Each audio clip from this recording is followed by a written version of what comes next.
If you don't set your goals for yourself, someone will set them for you.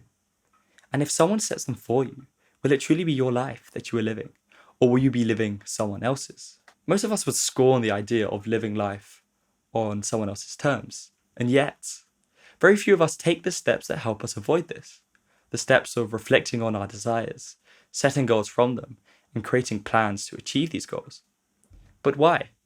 Why not take these steps when we believe their outcome, the maximizing of our agency, the living of our lives our way, to be good? A key reason is uncertainty. People don't feel like planning is worth it because the unpredictable nature of life means that their plans will change. In this episode, we argue that uncertainty is no reason not to plan. We start by discussing how you can address the two types of uncertainty that you will face when planning. Uncertainty in your environment. What if something unpredictable happens that messes up my plans? And uncertainty in your preferences. What if I change my mind? What if I want to pursue a different goal? We discuss how you can plan in such a way that helps you keep on top of changes, both on a more practical level, by discussing specific agile planning methodologies, and also on a more abstract one, how you can change the way you perceive a plan from something static to something dynamic that evolves with this change. We'll also show how you have nothing to lose by planning and taking action to achieve this plan. Is even if you change your mind and pursue a different goal after working towards another, you still will have gained valuable knowledge and transferable skills. Alright, let's dive in. Let's start beating uncertainty. I hope you enjoy. So you create a plan, you set yourself a goal, and you break it down into the steps you need to achieve it. But there's a change in your understanding of your goal. You think, oh crap, actually, I don't quite like that goal. I want to do something differently. Or perhaps you do want to achieve this goal, but something happens that's outside of your control. That means the steps which you defined, the sub goals you set as the steps you need to take to achieve that goal, go out the window, right? So in these two cases, where there's a change to your understanding of your goals, there's a change to your plan, is there any point planning in the first place if the world's uncertain, your own thoughts might change? Yes. Planning is a valuable tool in the real world. And as you said, the real world is uncertain both without and within. The reason that planning is an effective tool, despite these uncertainties existing, is that the plan is not an absolute source of truth that is never changing. Many people see this as one of the main reasons that they never go and actually make a plan. The fact that they think that if they make a plan, if they write down on paper their intentions of where they want to go and how they want to go there, that they're now going to have to follow this path, this way for the rest of their life. This is not the case. A plan is not non-changing. A plan is dynamic by nature. A plan is dynamic, and what that means is that both the goals that you set for yourself in that plan and the sub-goals that you break them down into, the way that you're going to reach your goals, both can change in time, and they will change in time, assuming that you're planning over any reasonable time period. Probably even if it's months, you're learning, you're getting new information, and I'm going to start with addressing the fact that the world is changing. Even though the world is constantly changing around us, things are happening, new information is coming, global circumstances are changing that are beyond our control that we could not even fathom to start putting them into our plan. That does not mean that we shouldn't plan in the first place. And in fact, in a way, it makes planning more important than ever. Because what a plan really is, and this is a misconception that I really want to address, a plan is not the thing that you have to follow for the rest of your life. Your plan is your current best understanding of how you're going to go to what your current best understanding of where you want to be at is. And now, yes, this necessarily raises the fact that you should not spend hours and hours on end, well, days and days at least, hours and hours maybe, you know, for a good plan, that's worth it. But you shouldn't spend days and weeks and months creating this master plan that is detailed to down to the minusculest point, and then just it changes tomorrow because, I don't know, a war started that you couldn't expect, or a natural disaster came, or something more minuscule like you lost a friend, just something changed in your life. And if you make your plan so specific, so rigid down to this last detail, you will be obviously then the plan will not be useful to you. It will take more effort and more time and more energy than it will actually save you by being a useful plan that you can follow towards your goals. It will make you fragile. That's what it will do you. And now, yes, people kind of wish that they could keep the world from changing. These people who think that the plan should be this. Yeah. The people who think that a plan should be down to the smallest detail, planned once and never changed again. What they're trying to do by hoping and wishing that the world didn't change around them constantly, by being afraid of that uncertainty, is they're trying to make themselves more robust. They're trying to make themselves robust against this scary concept of randomness. But a good plan actually makes you anti-fragile. It makes you grow stronger from randomness. That's what this word means. Shout out to Nicholas Nassim Taleb. What a good plan does is it encapsulates your current best understanding of what your goals are and how you're going to get to these goals. And despite the randomness of the world around you, despite maybe the goals changing due to external circumstances of, let's say I wanted to sail across the Atlantic, but now, oops, global warming, the Atlantic evaporated. My goal can no longer be that I'm going to sail across the Atlantic. Extreme case, by the way. Extreme case, extreme example is, more illustrative. Yes, in a way we could say that maybe your plan and the things that you did to work towards that was without purpose, but that is assuming that we can ever know anything with 100% certainty, which we can't. So if you expect that in order to start moving towards your goals, you will simply be paralyzed for the rest of your life. What we have to do is we have to embrace the randomness of external circumstances and make our plan as good as we can, and most importantly, as agile as we can, as easy to change as we can, so that this randomness wouldn't make us fragile because, now we have to sit another month and create a whole new plan just because something small changed. But rather that we would be comfortable knowing that every new information that comes in from the external world, we can comfortably change a few things in our plan, and our plan is built to adapt to changes in the external world. And let me just, before giving it back to you to speak a bit more about what if I internally change and start wanting different things, let me just quickly touch on how we can actually achieve this, that the plan is agile and resistant and anti-fragile even to change.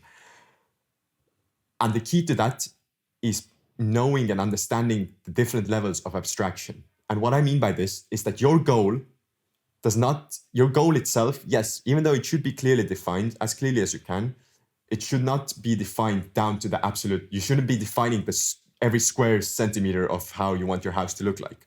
Your goal is, I want this house, I want it to be there, as much as you know. And now every single sub-goal that you break this goal down into, and every sub-goal that you break those sub-goals into, so basically every level you move down this tree of abstraction gets more and more precise, until when you get to the lowest level, the things that you can act on right now, yes, these should be pretty precisely defined, because ultimately every action that we take has to be perfectly precise, in the sense that it doesn't have to be written out perfectly precisely, but when we take it, we are taking it in the real world, which is as close to precision as anything can get. So the point is, the key takeaway to take away from here is that a plan shouldn't be absolutely perfectly described on every level of abstraction, only close to that on the lowest level. And as you go up, as you go further in time is the great cause of uncertainty. As you go further in time, as you move up your plan tree, as you go more abstract into things that you're going to achieve further away from now, you're allowed a comfortable level of uncertainty. And what the comfortable level is up to you to decide. There is no single source of truth of how precise a plan should be. A plan is a tool to help you move closer to your goals, and you should use it as such. And you should define it exactly as precisely as is productive to you. Productive defined, of course, by whether it's helping you move closer to your goals better than if you didn't have it or not. And what plays into this is whether you have to spend more energy updating it or not. And for more information on how to actually practically create a plan like this, and for tools that can help you do that, that's what we're building Way for, our software and also our methodology. You can read more about it at wayy.life, and we'll link it in the description below. And you can use our tool to actually take away much of the manual part of changing a plan. But Sevi, what if the change comes from inside? What if the change isn't that the Atlantic evaporates, but the change is just that I don't feel like achieving that anymore? And what to do about the fear of setting any sort of goal for oneself just because it may change in the future? Yeah, so I think you've already answered that question in two ways. Firstly, you talked about reframing your perception, seeing your plan not as something static, but rather as your best current understanding of where you want to go. And secondly, talking about how in practice you want to plan in an agile fashion. So I'd just like to touch upon the first point and frame it in such a way that answers your question. So I think take this analogy of an author they want to write a book, right? And so they start with the first chapter.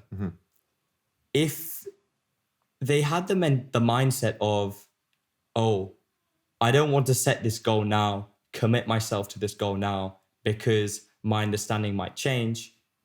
If they're of that mindset, then they won't start writing the first chapter. They won't start writing the whole book. Because I think the reason why reframing your mind to perceive a plan as dynamic, the reason why it's so important is because it enables you to start making process without fear of things changing, being wrong, because you accept that they're a part of life. But I'd like to just analyze why this is a good thing on a deeper level, because it's not like, so if we take your goal of, oh, I wanted to swim across the Atlantic, but the Atlantic evaporated, a very extreme example, but it illustrates, you get the point. Even if you have to take a completely different goal, in setting that goal and making some sort of progress towards achieving it, so that would be researching optimal ways of eating so as to be able to swim most effectively, the actual training and the lessons you gain from being able about how to train effectively, swim most effectively. A momentous task, I must mention. Yeah, rather momentous. I mean, best of luck if you can do it. I'll personally send you a gold sticker. As a result of actually working to achieve this goal, you've learned and you've become a better person as a result of that. And does this apply also to if the goal changes internally, not due to external circumstances? Oh, 100%, because it's not like any sort of lessons you gain, whether they're technical, how I can use this specific skill, or perhaps more vague, more intangible, more about, say, cultivating the mental toughness that you needed to, say, swim across the Atlantic. You can still apply that lesson to a goal of a completely different domain. So say you have a radical change of heart, and instead of your main goal for now being swimming across the Atlantic, and say it is, I want to open up my own restaurant, the lessons you learn in mental toughness, I'm not going to say toughness, anti-fragility. Yeah. Mental anti-fragility, being able to not only survive, difficult circumstances, but actually be able to, on a mental level, see the benefits and make yourself better as a result of them. This links to like the Stoic concept of amor fati.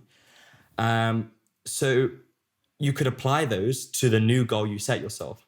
So the point which I'm trying to make here is that even if you have an internal change of desire, you think, actually, the goal which I set myself previously, I don't want to achieve. Even by pursuing that first goal in the first place, you're going to gain something from it. You will always gain something from it. And so because you will always gain something from it, you shouldn't fear starting. Much in the same way, the author shouldn't fear writing that first chapter, because even if that first chapter eventually ends up being crap, Scrapped. never sees the final publication is never published, they still have learned so much, and the lessons they learned from writing that first chapter enables them to write the first chapter, which is eventually published, enables them to write the whole book. So I think the key to kind of reframing your perception of a plan being dynamic is recognizing that not only change is normal so that you don't fear it, but actually in moving in any sort of direction, you'll become a better person, and whatever you learn, you'll be able to apply to the next goal. So there is sort of two levels to refuting the argument that uncertainty makes planning pointless. The first level being what you just mentioned right now, that any sort of action towards a purpose is likely to give you skills to make you more mentally anti-fragile, maybe physically anti-fragile, and just ultimately train you to work towards a purpose. Yeah. And if that purpose changes, you will have learned, yes, you will maybe have already taken some tangible benefits in terms of, okay, maybe I learned how to eat well. Now my goal changed from swimming to running. I can apply that. So that's a possibility and happens often. I can transfer skills that I've learned and abilities that I've gained over to other domains. And also I can just the skill and ability of achieving any purpose, I can transfer that. But the second level of why this argument can be refuted, of this fear of uncertainty can be refuted, is really the fact that if I am already achieving some sort of purpose, and I'm just so afraid of the fact that this may change in the future, the solution to that cannot be not to achieve any purpose at all. Because by saying that I am afraid of uncertainty changing all of my purpose, like any purpose that I set, any goal that I set for myself, if I say that I'm afraid that it is uncertain, then yeah, okay. In one sense, the only possible solution that remains is to not achieve any goal at all. But what does this mean? It means that instead of giving yourself a fighting chance of choosing the best current goal that you understand to have, you're just giving up completely. You're basically giving up on life before you have to. You're saying, oh, because I may change my goal later, or because my goal may become unreachable in the future, I'm going to not achieve any goal at all. And do what? Just give up, just sit around. And I'm not here speaking out against people who choose to live their life not going for $1 billion. That is not what our philosophy and our way is about. If your goal is to sit on a beach and just enjoy nature and good fruits, I mean, power to you, man. I respect that. And in a way, that's my goal as well. Through a bit more hoops, maybe. You know, the anecdote of the man sitting under a banana tree. And then you know that one? No. Oh, just to quickly illustrate, there's a man that sits under a banana tree, you know, just no job, no nothing, just spends his days there. And a businessman travels to his island and asks, you know, why do you just sit under a banana tree? He says he likes it. And he asks, well, why? He's doing it because he wants to. And he asks the businessman, oh, well, why are you working? Why are you building a business? And well, the businessman's answer is so that he could sit under a banana tree and enjoy. So what my point is that if your goal is not something traditionally considered a big pursuit, like earning $1 billion, that is still an okay goal to set for yourself. Maybe the underlying message here is that neither your goal nor the way you go about achieving it is something that can be criticized really by anyone else than yourself, unless you ask them to. If your goal is to just enjoy life, travel, live spontaneously, that's okay. Set that as your goal. There's still probably some things you need to change before you can do that from your current life. Maybe you need to buy a backpack to go traveling, whatever it may be. But if you don't have any goal at all, just because you're afraid, then to me that just feels like a life wasted. If you don't admit to the fact that you want anything enough to go after it, to make it something that you pursue, then you're just a coward, really. And you're not understanding the fact that being brave is not about not being afraid, but being brave is about being afraid and doing it anyways. And in this case, it's about understanding why that fear is irrational and facing it head on and going into the unknown and going after what you truly want deep inside, no matter even if it could change, and even if external circumstances could maybe attack you, because ultimately you need to give yourself at least a fighting chance. Yeah. And I think actually that taps into the deeper philosophical, I guess, counter argument, that of the nihilist, which is there's no point in doing anything. Why should I bother creating a plan in the first place? But before I address that, let's just conduct like a likelihood analysis. So someone who's scared of setting a goal because they think it will change, they might think that, okay, the best course of action therefore is to do nothing. But it's very unlikely that they will actually stay true to that nihilist principle of doing nothing, because there will be some sort of biological motivators compelling them to do some sort of actions. Maybe that's a false comparison. Maybe that's like an unfair characterization. So let's take another type of motivation, that which is induced through your socialization, right? Society tells you that this and that is good. And so because you internalize it, you then pursue it. So the person who's scared to set goals for themselves because they might change is very unlikely to be a true nihilist and not do anything. Yeah. Both because they have biology, but I think most critically because biology, you can't really control that, right? But what you can control is what elements of your socialization you let motivate your action. Yeah. Because if you grow up in a society, the one in which we live, which glorifies the life of the businessman, glorifies the pursuit of wealth, then perhaps if you don't set goals for yourself, you miss the steps of critically reflecting on what you want to achieve. You just go back to your default mode of pursuing that which you are told by the media, by your parents, by society, that which is good to achieve. And so the problem is with that is you're restricting your agency because you're following a life path which you yourself haven't defined. But I think it's even worse because it's unconscious, because you think you're actually upholding some sort of nihilist principle, which I think is fair, is philosophically, well, actually, I refute it philosophically, but I think if that's a principle you have, then it's somewhat commendable if you can actually summon the courage to be able to live by it. But the thing is, you probably won't be because of your socialization. And not just your socialization, really. I would just say it as simply as the likelihood that you're a true nihilist is very, very low. And what is most likely to happen if you don't set any goals for yourself is that your fear will lead to someone else setting them for you. That's the most practically likely situation that we live in, that we see in today's world.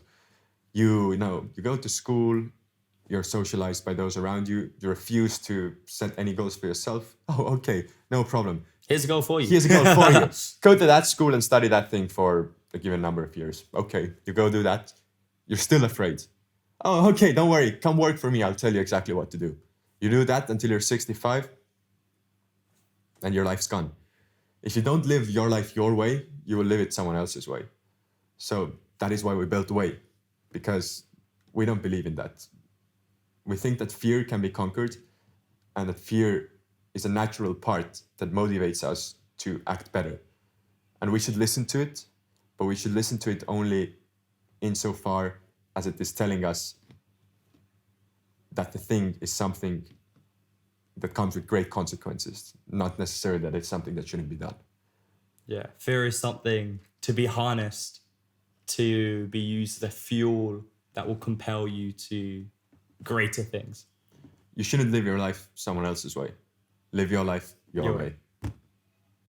All right, that's it for this week. Thank you very much for listening. Be sure to check out our social media pages and website, links in the description, for more on how you can live your life your way. Also, if you felt that you gained something from this episode, whether it be a small insight or transcendental, reality shaping piece of enlightenment, then feel free to share this episode with your friends, family, whoever it may be, for there is no better gift than that of a good idea. Thank you very much, and I'll see you next week.